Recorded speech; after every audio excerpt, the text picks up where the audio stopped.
penalties, offenses, miscellaneous. Can penalty under section 271C be levied for non-remittance of the TDS under chapter 17B to the credit of the central government? Dear friends, section 271C कहता है कि अगर आपने TDS कर लिया या मतलब अगर आपने टीडीएस कर लिया और उसको रेमिट नहीं किया, या अगर आपने टीडीएस नहीं किया as per the provisions of the act, तो जितना अमाउंट है उतने अमाउंट का आपके ऊपर 271 में सी में आपके ऊपर पेनल्टी लगाई जा सकती है। मतलब या तो आपने टीडीएस काटा ही नहीं, या आपने टीडीएस काट के अपने पास रख लिया, सरकार को within the due date आपने उसको रेमिट नहीं किया, तो 271 के हिसाब से आपके ऊपर उतने अमाउंट की पेनल्टी लगाई जा सकती है। ठीक बात है। अच्छा, एक हम कह सकते हैं डियर फ्रेंड्स की मतलब प्रोविजन है अंडर सेक्शन 273B। 273B आपको ज्यादातर पेनल्टीज के लिए एक मतलब डिफेंस प्रोवाइड कर देता है। ये कहता है कि पेनल्टी आपके ऊपर जो लगाई जा रही है वो सेक्शन 273B के हिसाब से नहीं लगाई जाएगी, प्रोवाइडेड कि एक सफिशिएंट रीजन या एक हम कह सकते हैं कि मतलब रीजनेबल कॉज था फॉर द फेलियर। तो अगर आप सेक्शन 273B का मतलब डिफेंस लेना चाहते हैं तो आपको प्रूफ करना पड़ेगा कि आपने जो क्या नाम है कि मतलब मिस्टेक किया है, इसके लिए there was some sufficient cause. ठीक बात है। सेक्शन 271C भी सेक्शन 273B के दायरे में आता है। तो इसका मतलब ये हुआ कि अगर आपने लेट से टीडीएस काट के सरकार को रेमिट नहीं किया, या अगर आपने टीडीएस किया ही नहीं एज पर दी मतलब प्रोविजंस ऑफ द एक्ट, तो आपके ऊपर सेक्शन 271C की पेनल्टी तो इंपोज हो जाएगी, पर आप सेक्शन 273B का डिफेंस लेने के लिए एलिजिबल हैं अगर आप प्रूव कर देते हैं there was some sufficient cause for this failure. ठीक बात है। तो यहां तक आपको प्रोविजन क्लियर है। इस केस में क्या हुआ कि एसएससी ने टीडीएस काट तो लिया बट सरकार को रेमिट नहीं किया, और उस वाले पैसे को अपने वर्किंग मतलब कैपिटल के लिए और बाकी मतलब पर्पसेस के लिए यूज करना शुरू कर दिया, और वो चाहता है कि उसके ऊपर 271C का की मतलब पेनल्टी ना लगे, उसे 273B के हिसाब से मतलब रिलीफ मिल जाए, डिफेंस मिल जाए। मामला पहुंचते पहुंचते हाईकोर्ट के पास चला गया, केरला हाईकोर्ट के पास। केरला हाईकोर्ट ने एसएससी को कहा, यार एसएससी एक बात बताओ, तुमने अपने कस्टमर से टीडीएस काट लिया, तुमने सरकार के नाम का पैसा लिया और वो पैसा तुमने सरकार को न देके अपने बिजनेस के पर्पसेस के लिए यूज करना शुरू कर दिया। ऐसा कोई भी केस नहीं हो सकता जहां पे एसएससी जो है वो मतलब सरकार का पैसा अपने पर्पसेस के लिए यूज करना शुरू कर दे और बोले कि there was some sufficient reason.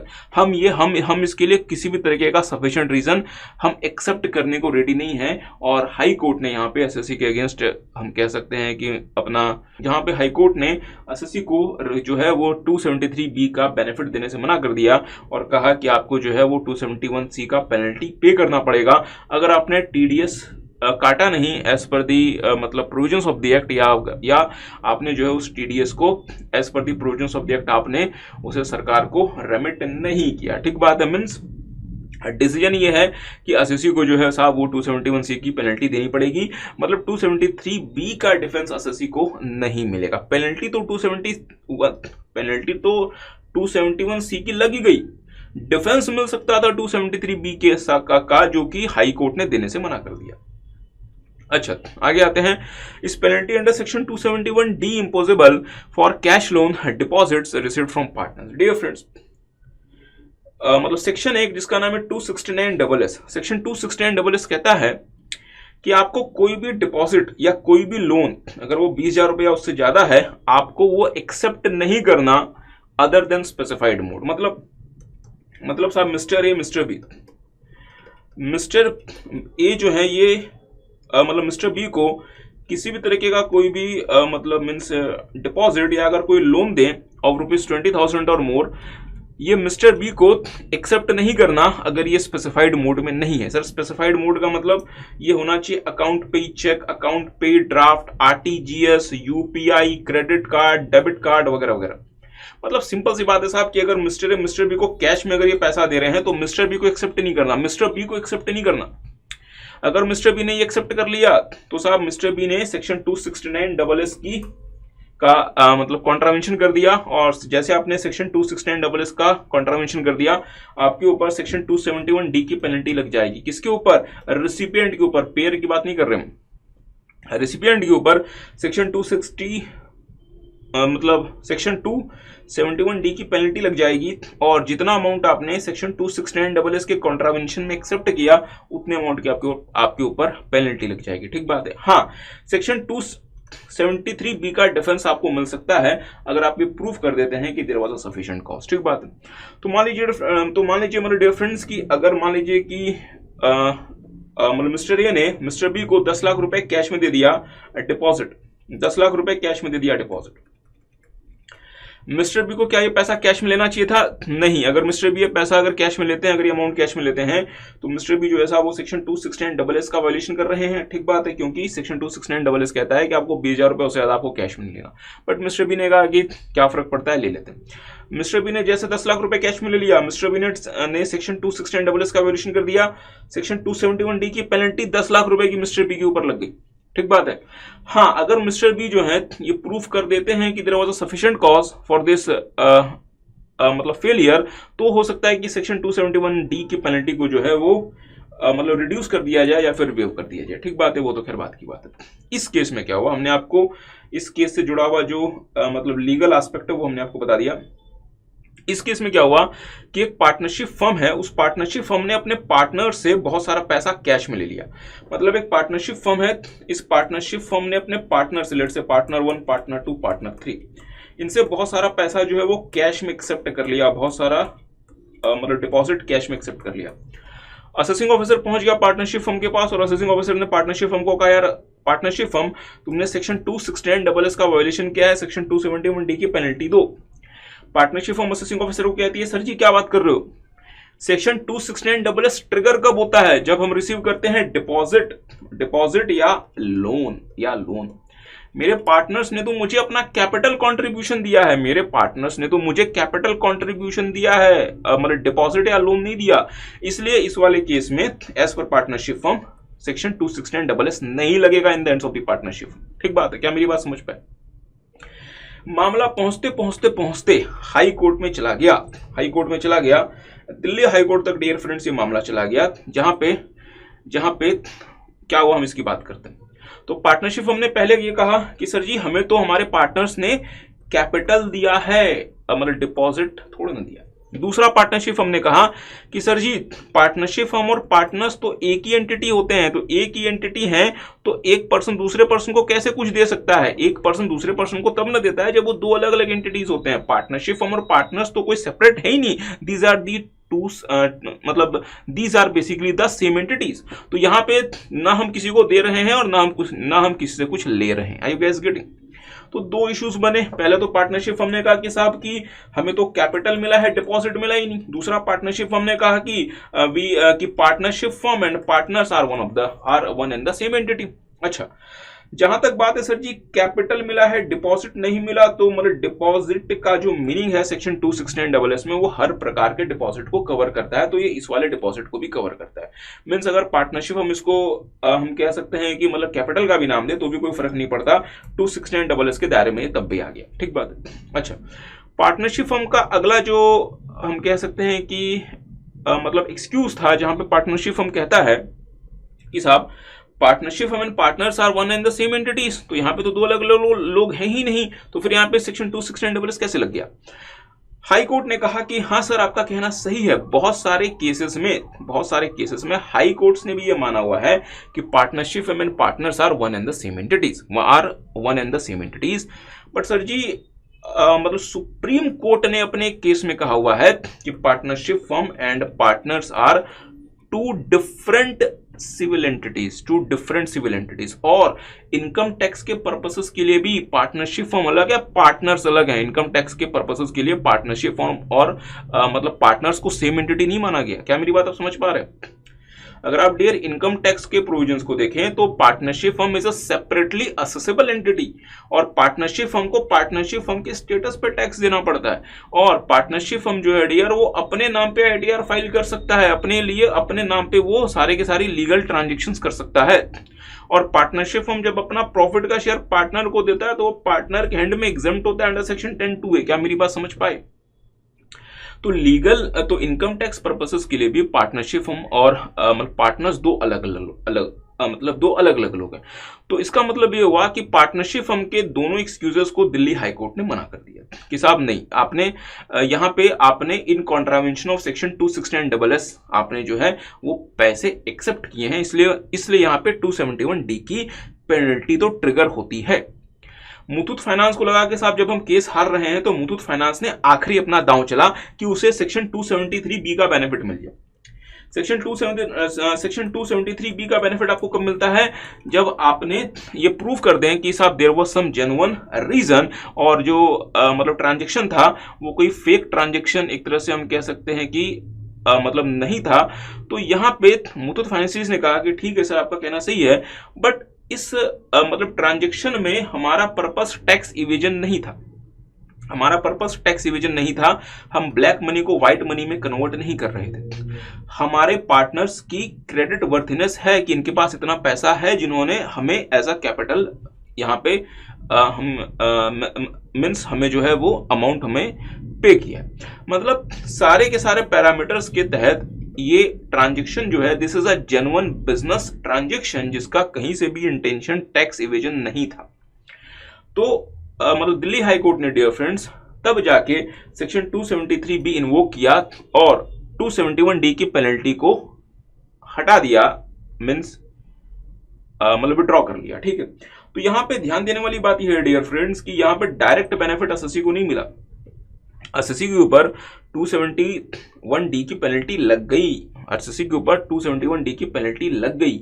हाँ, 273B को इन्वोक करके 271D की पेनल्टी को यहाँ पे हटाया गया, हम कह सकते हैं कि मतलब माइनस किया गया, अदरवाइज 271D की पेनल्टी यहाँ पे लग गई। क्या मेरी बात समझ पाए? ठीक बात है सब।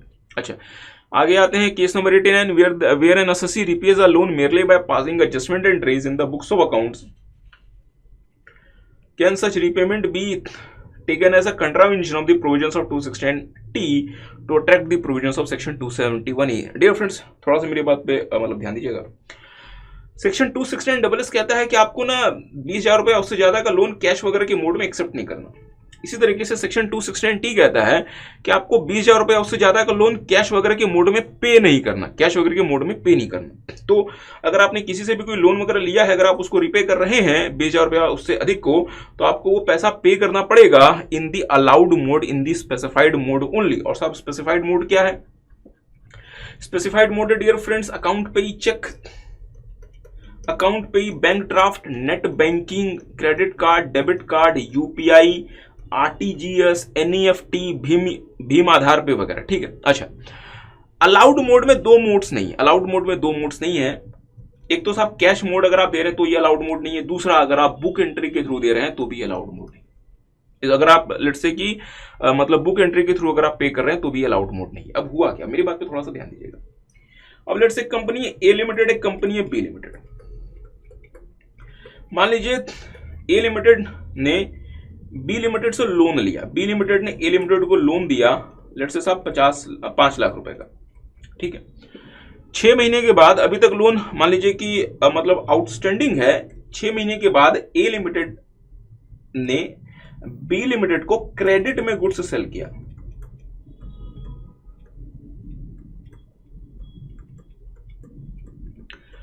ए लिमिटेड ने बी लिमिटेड को क्रेडिट में 5 लाख रुपए का गुड्स मतलब सेल किया। ठीक है, बी लिमिटेड ने ए लिमिटेड को 5 लाख रुपए का लोन दिया था, 6 मतलब महीने के बाद ए ने बी को सर जी 5 लाख रुपए का गुड्स क्रेडिट में सेल किया। अब यहाँ पे होना क्या चाहिए था, ए जो है वो 5 लाख रुपए वापस कर दे बी को in the name of loan के साथ, हमने जो आपसे लोन का पैसा लिया था ये आप हमसे वापस ले लें। और बी जो है जिसने गुड्स परचेज किया था ए से 5 लाख रुपए का, बी ए को 5 लाख रुपए का अमाउंट मतलब पे कर दे for the purchase of goods. बात खत्म हुई। तो क्या यहाँ पे सर जी ओवरलैपिंग, या फिर हम कह सकते हैं कि यहाँ पे हम कह सकते हैं कि साहब की मतलब ओवरबर्डिंग एक तरह से नहीं हो रहा। ए ने बी को 5 लाख देने हैं, बी ने बी ए को 5 लाख रुपए देने, तो इससे अच्छा ऑप्शन क्या है कि दोनों आपस में क्या कर लें, बुक्स को एडजस्ट कर लें, मीन्स बुक एंट्री पास कर दें। ए क्या करे, ए अपने पास बुक एंट्री के थ्रू इस लोन को पेड शो कर दे। मतलब ये हुआ कि हम कैश का एक्सचेंज नहीं कर रहे, हम सिर्फ और सिर्फ बुक एंट्री के थ्रू इस लोन को हम पेड शो कर रहे हैं, ठीक बात है। अच्छा, जैसे आप किसी भी लोन को पे करते हैं 20,000 रुपया उससे ज्यादा, सेक्शन 269T ट्रिगर हो जाता है। यहां पे भी सेक्शन 269T मतलब ट्रिगर हो जाएगा।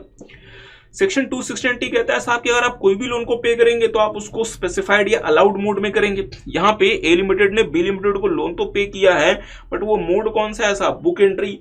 क्या बुक एंट्री अलाउड मोड में काउंट होता है? नहीं, बुक एंट्री अलाउड मोड में काउंट ही नहीं हो रहा।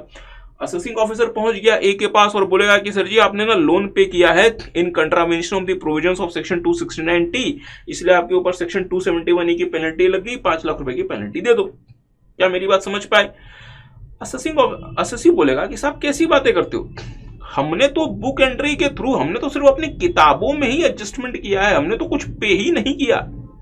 हमने तो अपने जिस पर्सन से हमने लोन लिया था, हमने तो उसको कुछ पे ही नहीं किया, लेंडर को अपने। Are you guys getting? हमने तो सिर्फ और सिर्फ बुक एंट्री पास की है। इसका मतलब हमने सिर्फ और सिर्फ बुक एडजस्टमेंट के थ्रू पेमेंट किया। ट्रांजैक्शन ये बोनाफाइड है, आप हर किसी तरीके से चेक कर सकते हो। दूसरा, सेक्शन 269T तब लगना चाहिए ना जब कोई आउटफ्लो ऑफ मनी हो। साहब आप कुछ पैसा दे रहे हैं, यहाँ तो हमने कुछ पैसा दिया ही नहीं, यहाँ तो सिर्फ और सिर्फ बुक एंट्री के थ्रू ही हम पेमेंट कर रहे हैं। अच्छा, असेसिंग ऑफिसर ने इस बात को नहीं माना, मामला बढ़ते बढ़ते बढ़ते हाई कोर्ट ही चला गया। हाँ, मामला बढ़ते बढ़ते साहब मतलब बॉम्बे हाई कोर्ट पहुंच गया। बॉम्बे हाई कोर्ट ने एसएससी को कहा बहुत ध्यान से कि सर जी एसएससी, सेक्शन 269T की एप्लीकेबिलिटी के लिए ये जरूरी नहीं है कि ट्रांजैक्शन बोनाफाइड है या नहीं है, और दूसरा ये भी जरूरी नहीं है कि कोई आउटफ्लो ऑफ मनी होना चाहिए, सेक्शन 269T हर उस केस में ट्रिगर हो जाएगा यदि कोई लोन का रीपेमेंट हो रहा है, भले आउटफ्लो ऑफ मनी के थ्रू हो या बुक एंट्री के थ्रू। अब आपके दिमाग में बहुत सारे क्वेश्चंस आएंगे कि सर ये तो बड़ी अजीब सी बात है, इससे तो फिर सरकार जो है वो लोगों को मतलब बिजनेस करने से रोक रही है, क्योंकि साहब बहुत सारे लोन का एडजस्टमेंट तो मतलब बुक एंट्री के थ्रू ही होता है। डियर, मैं आपके साथ एग्री करता हूं, इसलिए सेक्शन 269T में बहुत नियर फ्यूचर में एक अमेंडमेंट एक्सपेक्टेड है, जहां पे मतलब बुक एंट्री को भी एक अलाउड मोड की तरह से कंसिडर किया जाएगा, बट फिलहाल वो अमेंडमेंट नहीं आई है। ठीक है, अच्छा, तो यहां पे हाई कोर्ट ने बेसिकली कह दिया कि यार एसएससी ए लिमिटेड, तुमने ना सेक्शन 269T का कॉन्ट्रावेंशन किया है, क्योंकि सेक्शन 269T की एप्लीकेबिलिटी के लिए ये जरूरी नहीं है कि जो ट्रांजैक्शन है वो बोनाफाइडी हो या बोनाफाइडी ना हो, और साथ में कोई आउटफ्लो ऑफ फंड होना चाहिए, ये भी जरूरी नहीं है। वो हर उस केस में मतलब ट्रिगर हो जाता है जहां पे साहब आपने कुछ भी पैसा एज अ लोन जो है वो सामने वाली पार्टी को पे किया। पर चूंकि ट्रांजैक्शन बोनाफाइड है, ट्रांजैक्शन का पर्पस टैक्स एविजन नहीं है। अच्छा, तो हमने कहा कि साहब मतलब मुद्दे वाली बात यह है कि ए लिमिटेड ने सेक्शन 269T का कॉन्ट्रावेंशन कर दिया, और जैसे आपने सेक्शन 269T का कॉन्ट्रावेंशन कर दिया डियर, 271E की पेनल्टी आ गई equal to the amount of the loan repaid. ठीक बात। अच्छा, 271E की पेनल्टी तो आ गई, बट आप 273B का आप डिफेंस भी क्लेम कर सकते हैं। यहां पे ए ने यही किया। ए ने कहा कि साहब this transaction is bona fide, this transaction is not intended for evasion of tax. हम कोई ब्लैक मनी को व्हाइट में कन्वर्ट नहीं कर रहे थे, और आप हमारी क्रेडिट वर्थिनेस वगैरह चेक करके इस बात को स्टैब्लिश कर सकते हैं कि this transaction was a bona fide मतलब transaction which was in no way intended for any kind of tax evasion. इसलिए हमें सेक्शन 273B का रिलीफ मिलना चाहिए, और यहां पे इनको ये रिलीफ मिल गया, और सेक्शन 273B के रिलीफ की वजह से 271E की पेनल्टी नहीं लगेगी। डियर फ्रेंड्स, डायरेक्ट ऐसा नहीं हुआ कि 269T यहां पे अप्लाई नहीं करेगा, नहीं, 269T अप्लाई कर रही है, उसकी वजह से 271E की पेनल्टी भी ट्रिगर हो गई। हाँ, 273B के मतलब डिफेंस की वजह से एसएससी जो है वो पेनल्टी पे करने से बच गया। इनहाउ आगे आते हैं, तो आप इस केस को जरूर से पढ़ें। अच्छा, would prosecution proceedings under section 276cc be attracted where there is a failure to furnish return of income in time was not willful? Dear friends, अगर आप अपना ITR टाइम से फाइल नहीं करते तो आपके ऊपर फीस, इंटरेस्ट वगैरह चार्जेस भी लग जाते हैं। इसके साथ साथ ना प्रोसिक्यूशन भी हो सकता है। प्रोसिक्यूशन बोले तो जेल भी जाना पड़ सकता है। प्रोसिक्यूशन बोले तो साहब जेल भी जाना पड़ सकता है, रिग्रेस इंप्रिजमेंट, ठीक बात है। अच्छा, तो सेक्शन 276 डबल सी कहता है कि अगर आपने अपना आईटीआर टाइम से फाइल नहीं किया और आपने अगर अपना आईटीआर फाइल नहीं किया because of the wilful default, मतलब जानबूझ के इंटेंशनली अगर आपने अपना आईटीआर टाइम से फाइल नहीं किया और अगर टैक्स का अमाउंट अगर वहां पे जो इन्वॉल्व है साहब वो 2.5 लाख रुपए से एक्सीड करता है, 2.5 लाख रुपए से एक्सीड करता है, तो 6 महीने से लेकर 7 साल तक की जेल हो सकती है। 6 महीने से लेकर 7 साल तक की जेल हो सकती है। अच्छा, 6 महीने से लेकर 7 साल तक की जेल हो सकती है। और यदि टैक्स का अमाउंट 2.5 लाख रुपए से कम है तो सर जी 3 महीने से लेकर 2 साल तक की जेल हो सकती है। बट सर जी ये तो बहुत ज्यादा मतलब रिग्रेस है, हार्ड है, ये बहुत ज्यादा हार्श है। इसलिए सेक्शन 276 कहता है कि if there is a wilful default in filing ITR in time, मतलब अगर आप जानबूझ के आईटीआर को टाइम से फाइल नहीं करते तो इसका मतलब ये हुआ कि 276 की एप्लीकेबिलिटी के लिए ये जरूरी है कि एसएससी ने जानबूझ के मींस इंटेंशनली आईटीआर को टाइम से फाइल नहीं किया हो। तो अगर ये facts and circumstances of the case के बेसिस पे स्टैब्लिश होता है कि हाँ एसएससी ने जानबूझ के आईटीआर टाइम से फाइल नहीं किया, तब तो साहब 276 का प्रोसिक्यूशन आएगा, अदरवाइज नहीं आएगा। ठीक है, तो मेरे साथ साथ देखेंगे। अच्छा, the assessee failed to file IDR in time in assessment year. The assessing officer wants to impose prosecution. However, assessee says that the default in filing of the return was unintentional as the circumstances was not in the control of the assessee. ठीक बात है, मतलब कि साहब हमने कोई willfully ऐसा नहीं किया, circumstances हमारे कंट्रोल में ही नहीं थे। अच्छा, issues whether the prosecution proceeding under section 276cc can be initiated in this case. तो ध्यान दीजिएगा, high courts observation and decision for the provisions of section 276cc to get attracted there should be a wilful delay in filing the return of income. ठीक बात है। अच्छा, the failure must be intentional and deliberate. अच्छा, on the basis of facts of the case, यदि facts and circumstances के basis पे if it can be established that there was a sufficient ground for delay in filing of the ITR, prosecution under section 276cc cannot be triggered, क्योंकि वहां पे willful default को cover किया गया। आगे आते हैं, can prosecution be launched in every cases where unaccounted transactions are unearthed during search irrespective of whether there is a liability to pay tax penalty?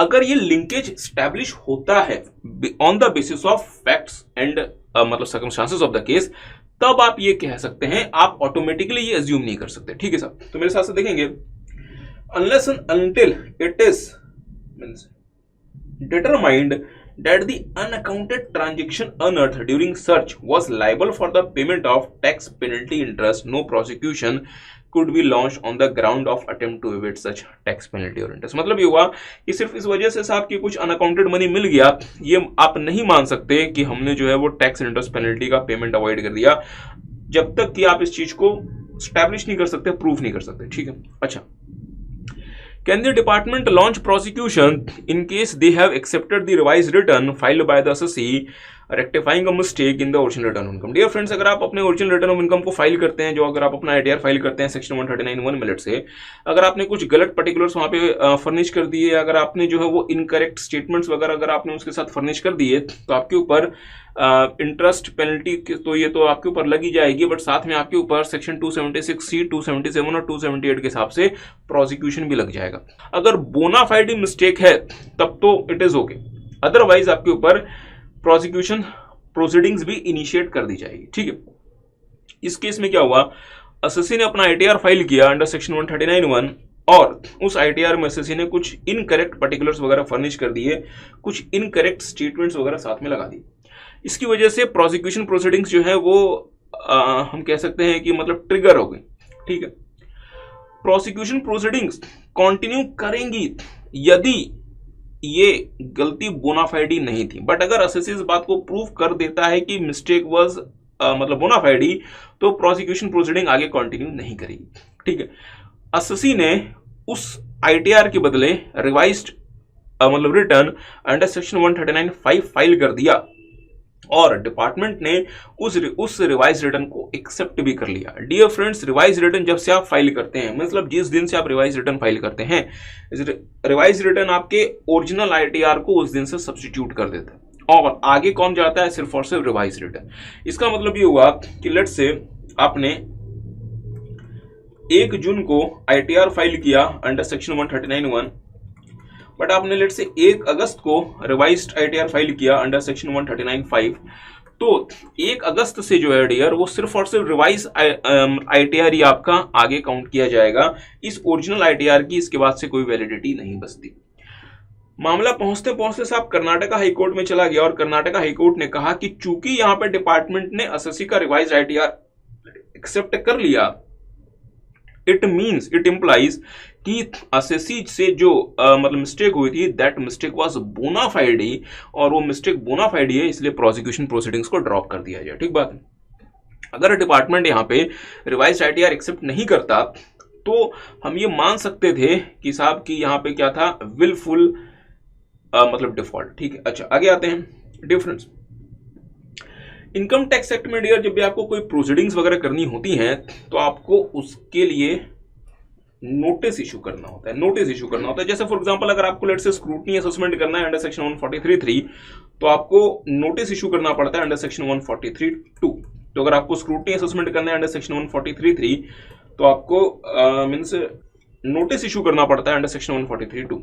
अब होता क्या था, आपको पता है डियर फ्रेंड्स, ये इंडिया, नोटिस को इशू करने के बहुत सारे हम कह सकते हैं डियर फ्रेंड्स की मतलब प्रोसीजर्स मतलब स्पेसिफाइड हैं कि कहाँ इशू करना है, कब इशू करना है, किस तरीके से इशू करना है वगैरह वगैरह। बट साहब ये मतलब इंडिया है, बहुत बार क्या होता है कि जो नोटिस इशू हुआ, इशू तो हो गया बट वो इम्प्रॉपर मैनर में इशू हुआ। नोटिस इशू हुआ गलत एड्रेस पे इशू हो गया। नोटिस इशू हुआ लेट्स से 10 तारीख तक इशू हो जाना, मतलब 10 तक जो है वो एसएससी के पास आ जाना चाहिए था, वो 11 को एसएससी के पास आया। लेट्स से वो स्पीड पोस्ट से नहीं आया, किसी और पोस्ट से आया। मतलब ये छोटी मोटी चीजें होती रहती थी।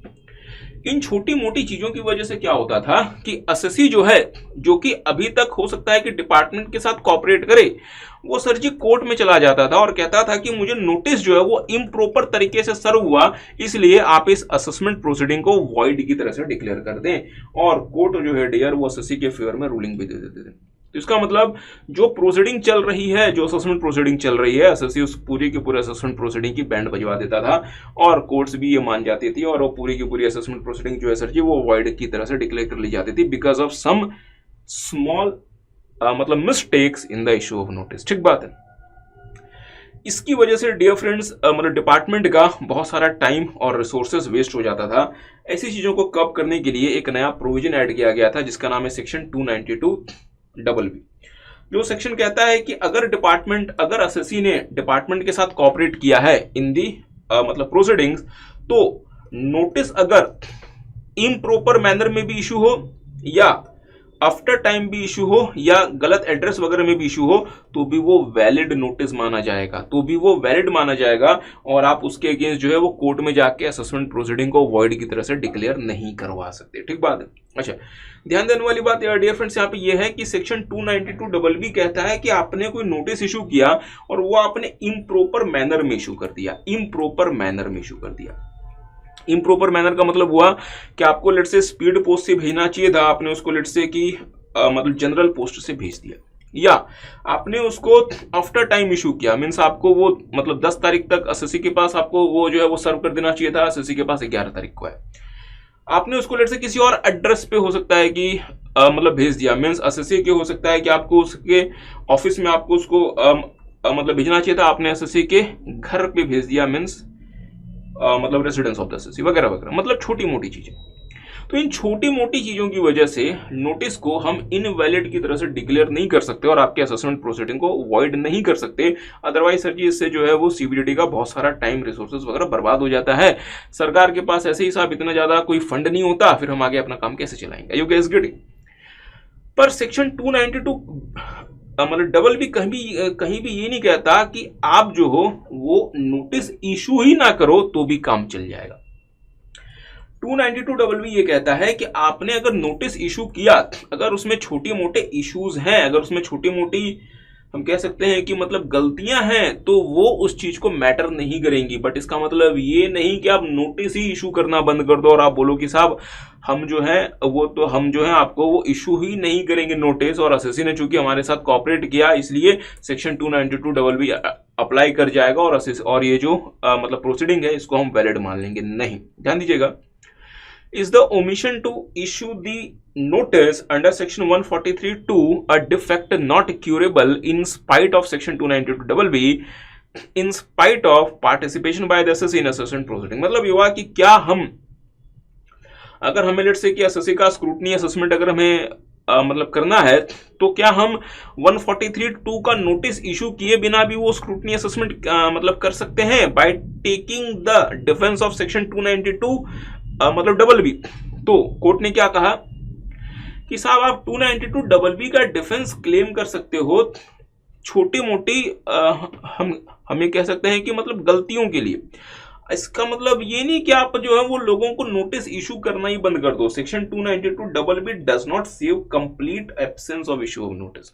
आप ये नहीं कर सकते कि आप जो हो साहब वो लोगों को मीन्स नोटिस इशू करना ही बंद कर दो और आप बोलो कि हमारे पास क्या है सेक्शन 292 मतलब BB, और अगर हम आपको नोटिस इशू नहीं भी करते तो भी असेसमेंट प्रोसीडिंग जो है वो वैलिड हो जाएगी। नहीं, section 292 is not intended to cure complete absence of notice itself. मतलब नोटिस जो है वो डिपार्टमेंट से आना चाहिए। हाँ, हो सकता है कि वो गलत एड्रेस पे चला गया, या हो सकता है कि वो इम्प्रॉपर मतलब मैनर में चला गया, डेट वगैरह आगे पीछे हो गया, इसकी वजह से आपका असेसमेंट जो है वो वॉइड नहीं होगा। बट साहब नोटिस आना चाहिए, नोटिस का एब्सेंस नहीं होना चाहिए। The notice must have emanated from the department. मतलब डिपार्टमेंट को नोटिस इशू करना पड़ेगा, भेजना पड़ेगा। हाँ, हो सकता है कि मैनर टाइम वगैरह में थोड़ा बहुत इशू हो, तो वो जो है साहब वो सेक्शन 292 BB हैंडल कर लेगा। बट डिपार्टमेंट ये नहीं कह सकता कि हम नोटिस भेजना ही हम जो है वो छोड़ देंगे। ठीक है, अच्छा, again a very interesting case PCIT versus Maruti Suzuki India limited. आपको पता है डियर फ्रेंड्स, भारत देश में जो अमलगमेशन वगैरह होता है, बहुत सारे अमलगमेशन यहाँ पे जो है साहब वो कोर्ट्स के ऑर्डर्स पे होते हैं। और अगर कोई अमलगमेशन हो रहा है तो उस एरिया के असेसिंग ऑफिसर को भी इसकी इंफॉर्मेशन मतलब दे दी जाती है कि साहब दो कंपनीज का मतलब अमलगमेशन हो रहा है और एक नई कंपनी बन रही है। ठीक है, तो लेट्स से दो कंपनी, एक का नाम है ए लिमिटेड और दूसरे का नाम है B limited. Let's say A limited और बी लिमिटेड अमलगमेटिंग कंपनीज हैं और एक नई कंपनी बन रही है जिसका नाम है सी लिमिटेड। ठीक बात है, तो ये अमलगमेशन कोर्ट के ऑर्डर पे हो रहा था और इस अमलगमेशन की इंफॉर्मेशन असेसिंग ऑफिसर को भी दे दी गई थी, मींस असेसिंग ऑफिसर को भी इसकी जानकारी दे दी गई थी। लेट्स से कि कुछ प्रोसीडिंग हो सकता है कि मतलब पेंडिंग हो और असेसिंग ऑफिसर जो है वो स्क्रूटनी असेसमेंट करना चाह रहा था। असेसिंग ऑफिसर स्क्रूटनी असेसमेंट करना चाह रहा था और असेसिंग ऑफिसर ने स्क्रूटनी असेसमेंट का नोटिस जो है वो अमलगमेटिंग कंपनी को इशू कर दिया। ध्यान दीजिएगा, असेसिंग ऑफिसर ने स्क्रूटनी असेसमेंट का नोटिस किसको इशू कर दिया? अमलगमेटिंग कंपनी को।